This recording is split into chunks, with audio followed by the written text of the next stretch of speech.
నమస్తే అండి, ఎలా ఉన్నారు అందరూ? బాగున్నారా? నేనైతే బాగున్నానండి.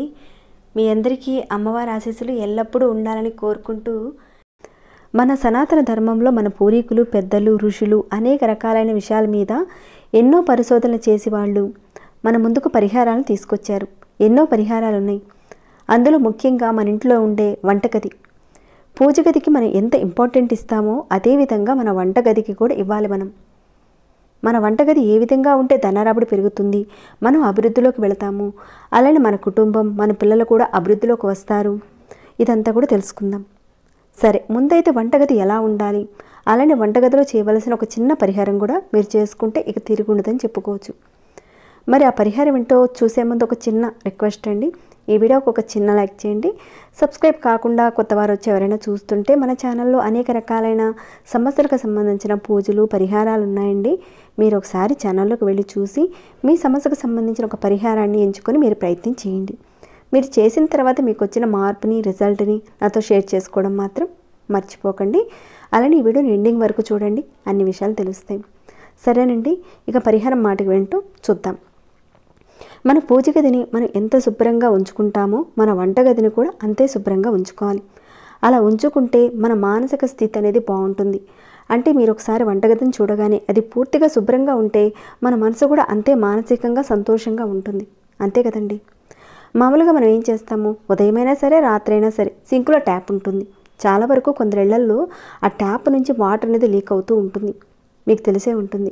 ఎవరింట్లో అయితే ట్యాప్ నుంచి వాటర్ అనేది లీక్ అవుతూ ఉంటుందో వాళ్ళ ఇంట్లో ధనం నిలబడదు. కాబట్టి ట్యాప్లో వాటర్ అనేది లీక్ కాకుండా మీరు కాస్త సరిచూసుకోండి ఈ విషయం. ఇంకా చాలామంది భోజనం చేసిన తర్వాత సామాన్లు కడగకుండా రాత్రి మొత్తం కూడా అలానే సింక్లో ఉంచేస్తారు సామాన్లని. కానీ తెలియని విషయం ఏంటంటే, ఇక్కడ రాత్రిపూట మనం నిద్రపోయిన తర్వాత మన పూర్వీకులు, మన పితృదేవతలు వంటగదిలో తిరుగుతూ ఉంటారని చెప్తారు. అంటే దేవతలు, అలానే పితృదేవతలు మన వంటగదిలో ఉంటారని అంటారు. కాబట్టి మనం ఎంత శుభ్రంగా ఉంచుకుంటే మన వంటగది అంత మంచిది. ఇంకా చాలామంది పొద్దున, సాయంత్రం, రాత్రి అలానే వదిలేస్తూ ఉంటారు. అలా ఎప్పుడూ కూడా వదలకండి. వాటిని ఇప్పటికప్పుడు మీరు క్లీన్ చేసి పెట్టుకోండి. క్లీన్ చేయడం వల్ల మీ కుటుంబం వృద్ధిలోకి వస్తుంది. ఇంకా కొంతమంది కిచెన్లో డబ్బులు దాచుకుంటూ ఉంటారు. చాలామంది పోపుల డబ్బాలోను, పప్పుల డబ్బాలోను, కొంతమంది కారం డబ్బాలోను, బియ్యం డబ్బాలోను అలా దాచుకుంటూ ఉంటారు. కానీ అలా కాకుండా మీరు ధనానికని ఒక డబ్బా పెట్టుకుని సెపరేట్గా పెట్టుకోవచ్చు. కానీ వాటిల్లో మాత్రం మీరు రెగ్యులర్గా మాత్రం పెట్టకండి. ఎప్పుడైనా అవసరం పడింది అప్పుడు మీరు పెట్టుకోవచ్చు, కానీ రెగ్యులర్గా మాత్రం డబ్బాలో మాత్రం పెట్టకండి. దీనివల్ల భార్యాభర్తల మధ్య గొడవలు వస్తాయి. అంటే చిన్న చిన్న మనస్పర్ధలు వస్తాయన్నమాట. అంటే మీరు వేరొక డబ్బా పెట్టుకుని దాంట్లో డబ్బులు పెట్టుకోండి, కానీ ఇలా మాత్రం చేయకండి. ఇక ధన రాబడి పెరగాలన్నా, కుటుంబం అభివృద్ధి చెందాలన్నా, పిల్లలందరూ కూడా వృద్ధి చెందాలంటే ఒక అద్భుతమైన పరిహారం చెప్తాను ఇక్కడ మీకు. తప్పకుండా పరిహారం చేసుకోండి. ఇక్కడ మనకి పరిహారానికి కావాల్సింది ఏంటంటే నల్ల సింధూరం కావాలండి. అయితే ఇక్కడ చెప్పే పరిహారాన్ని మీరు ఏ రోజైనా సరే, ఎప్పుడైనా సరే చేసుకోవచ్చు. అంటే రోజంటే ఏం లేదండి, ఎప్పుడైనా చేసుకోవచ్చు. ఇక్కడ మీరు చూస్తున్నారు కదండి, ఈ నల్ల సింధూరం మనకి పూజా షాప్లోను ఇంకా ఆన్లైన్లో కూడా దొరుకుతుంది. అడిగి చూడండి, మీకు దొరుకుతుంది. మీలో కొందరికి తెలిసే ఉంటుంది, ఈ నల్ల సింధూరాన్ని బొట్టుగా చాలామంది పెట్టుకుంటూ ఉంటారు.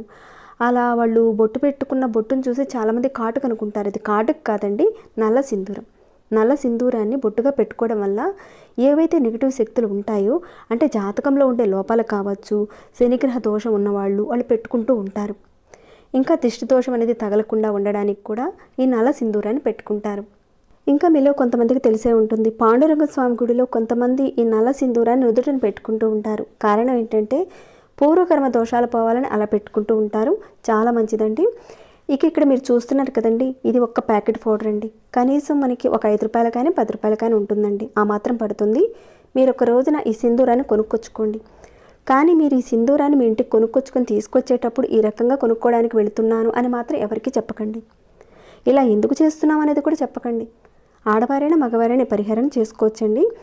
ఇక ఈ సింధూరాన్ని తెచ్చుకున్న తర్వాత ఇక్కడ మీరు చూస్తున్నారు కదండి, ఒక 2 రకాల డబ్బాలు చూపిస్తున్నాను మీకు.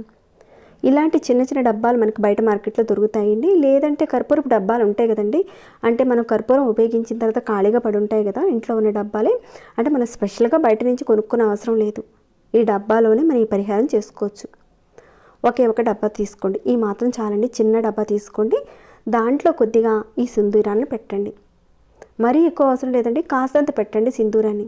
ఇక్కడ నేను చూపిస్తున్నాను కదా, అంత మాత్రం పెడితే చాలు. పెట్టి మూత పెట్టేయండి. ఈ సింధూరాన్ని తెచ్చుకున్నట్లుగా మీ ఫ్రెండ్స్కి కానీ, మీ చుట్టాలకు కానీ, మీ హస్బెండ్కి కానీ, మీ కుటుంబ సభ్యులకు కానీ ఎవ్వరికీ చెప్పకండి. మీరు ఎవరికీ చెప్పకుండా మీరు వెళ్ళి తెచ్చుకొని ఈ పరిహారం చేయవలసి ఉంటుంది.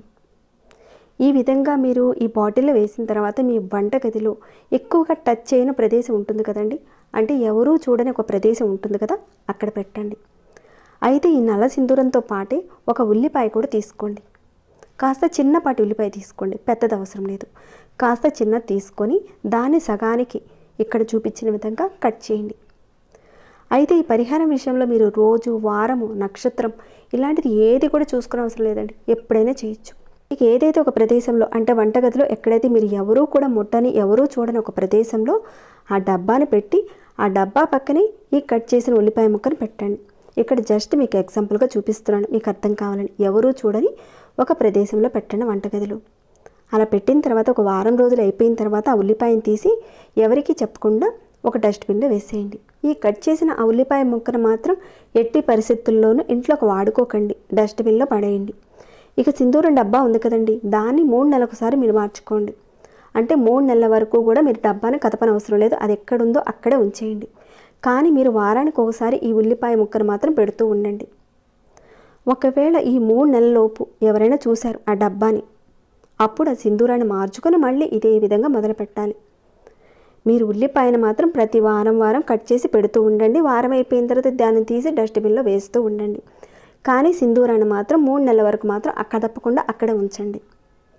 ఇలా మీరు చేస్తుంటే మీ వంటగదిలో ఉన్న నకారాత్మక శక్తి పోతుంది.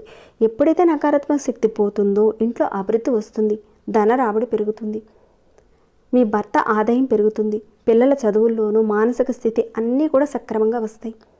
వంటగది సరిగ్గా లేకపోవడం వల్ల కొన్ని సమస్యలు తెచ్చుకున్న వారు అవుతారు. కాబట్టి మీరు ఈ రకంగా చేస్తూ ఉంటే నకారాత్మక శక్తి అనేది పోతుంది. చాలా చిన్న పరిహారం అండి, కానీ అతి శక్తివంతమైన పరిహారం ఇది. దీన్ని ఎవరికీ కూడా చెప్పకుండా చేస్తేనే మంచి రిజల్ట్స్ ఉంటాయి. అలానే ఇక్కడ ఒక మాట అండి, మీరు వంట చేసేటప్పుడు మీరు స్టవ్ ఆన్ చేసి వంట మొదలు పెడతారు కదా, అయితే మీరు వంట మొదలు పెట్టేటప్పుడు మీరు ఒక్కసారి నమస్కారం చేసుకుని మీ ఇష్టదైవానికి మనసులో సంకల్పం చేసుకుని వంట చేయండి.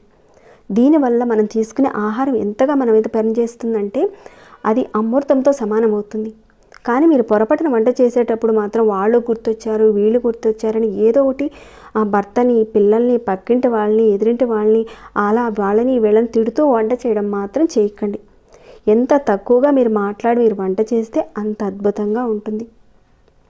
అలా వండిన వంటని మీరు తీసుకోవడం వల్ల మానసిక స్థితి బాగుంటుంది, ఆరోగ్యం కూడా బాగుంటుంది, మీ మానసిక స్థితి కూడా చక్కగా మెరుగవుతుంది. మీ ఇంట్లో ఉన్న గొడవలన్నీ కూడా తగ్గడానికి అవకాశాలు ఉంటాయి. కొంత ఉపశమనం మాత్రం ఖచ్చితంగా ఉంటుంది. ఇంకా వంటగదిలో పాత సామాన్లు, వాడనివి, పనికిరానివి, డబ్బాలు, కవర్లు ఇలాంటివి బాగా ఉంటాయి కదండి, వాటన్నిటిని కూడా కొంతమంది ఏం చేసేస్తారంటే లొంగ చుట్టేసేసి పిచ్చి పిచ్చిగా కొంతమంది పెట్టేస్తూ ఉంటారు. మీ వంటగదిలో బూజులు పట్టి ఉన్నా, ఇంకా క్రాక్స్ ఉన్నా, ఇలాంటివి బాగా అంటే స్టవ్ బాగా కూడా మురికి పట్టి ఉన్నా, అలా ఉండడం వల్ల ఏమవుతుందంటే మీరు సంపాదించిన సంపాదన అంతా కూడా తీసుకువెళ్ళి ఎవరొకరి చేతిలో పెట్టి అప్పులు చేసేస్తారు. ఇక వాళ్ళు పొరపాటును కూడా ఇవ్వరు, వాళ్ళ చుట్టూతో తిరుగుతూ ఉంటారు. ఇలా కామెంట్ పెట్టిన వాళ్ళు చాలా ఉన్నారండి. అప్పుగా ఇచ్చాము, వాళ్ళ చుట్టూ తిరుగుతున్నామండి, కానీ ఇవ్వటం లేదక్క అని ఈ రకంగా అడుగుతూ ఉన్నారు. మీరు ఒక్కసారి విషయాన్ని చెక్ చేసుకోండి, మీరు మార్చుకోవడానికి ప్రయత్నించండి. ఇంకా అనారోగ్య సమస్యలు వస్తాయండి. అంటే ఇంత రావడానికి కారణం ఏంటంటే మన వంటగదిలో శుభ్రత లేకపోవడం. ఎంత హైజీనిక్గా ఉంటుందో ఆ ప్రదేశం అంత మీ ఆర్థిక అభివృద్ధిని ప్రేరేపిస్తుంది. మీరు ఇచ్చిన డబ్బులు మీకు తిరిగి వస్తాయి. వంటగది శుభ్రంగా ఉంటే అంతా బాగుంటుంది. పాత సామాన్లు కానీ, ప్లాస్టిక్ డబ్బాలు కానీ ఇలాంటివి ఒకవేళ ఉన్నాయనుకోండి, వాడని సామాన్లు ఉంటాయి కదండి, వాటన్నిటిని మీరు కట్టపెట్టలో చక్కగా వాటన్నిటిని ముందుగానే మీరు క్లీన్ చేసేసి వాటిలో పెట్టేసేసి ఒక చోట పెట్టేసేసుకోండి. ఇక అలా పెట్టేసిన తర్వాత అట్ట పెట్టినప్పుడప్పుడు మీరు క్లీన్ చేస్తూ ఉండండి. ఎందుకంటే క్లీన్గా లేకపోవడం వల్ల అక్కడ నెగిటివ్ ఎనర్జీ చేరుతుంది, కాబట్టి అనేక ప్రాబ్లమ్స్ వస్తాయి. ఇలా చేసుకోవడం వల్ల లక్ష్మీదేవి మీ ఇంట్లో ఉంటుంది. తప్పకుండా ఇప్పుడు చెప్పుకున్న విధంగా వంటగదిలో చేయండి. అలానే చెప్పుకునే పరిహారాన్ని కూడా పాటించి చూడండి. మంచి మార్పులు అయితే చూస్తారు. చేసిన తర్వాత ఇంతకు ముందర పరిస్థితి ఎలా ఉంది, ఇప్పుడున్న పరిస్థితి ఏంటి అనేది మీకే అర్థమవుతుంది. వెంటనే కాకపోయినా మెల్లమెల్లగా మీకున్న సమస్యలన్నీ కూడా తీరడానికి ఎక్కువగా అవకాశాలు ఉంటాయండి. తప్పకుండా ఇప్పుడు చెప్పిన విధానాలు పరిహారాన్ని పాటిస్తారని భావిస్తున్నాను. ఇక ఈ వీడియో నేను ఇంతటితో ముగిస్తున్నాను. ఇంకేమైనా డౌట్స్ ఉంటే అడగండి, రిప్లై ఇస్తాను. ఇంకా మీకు ఎలా అనిపించింది అనే మాట కూడా కాస్త కామెంట్ ద్వారా తెలియచేయండి. ఇంకా లైక్ చేయకుండా ఉంటే ఒక చిన్న లైక్ చేయండి. సబ్స్క్రైబ్ కాని వారు సబ్స్క్రైబ్ చేసుకొని మన ఛానల్లో ఉన్న వీడియోస్ని ప్రతిరోజు చూస్తూ ఉండండి. మరొక భక్తి వీడియోలో మళ్ళీ మిమ్మల్ని కలుసుకుంటాను. అంతవరకు సెలవు.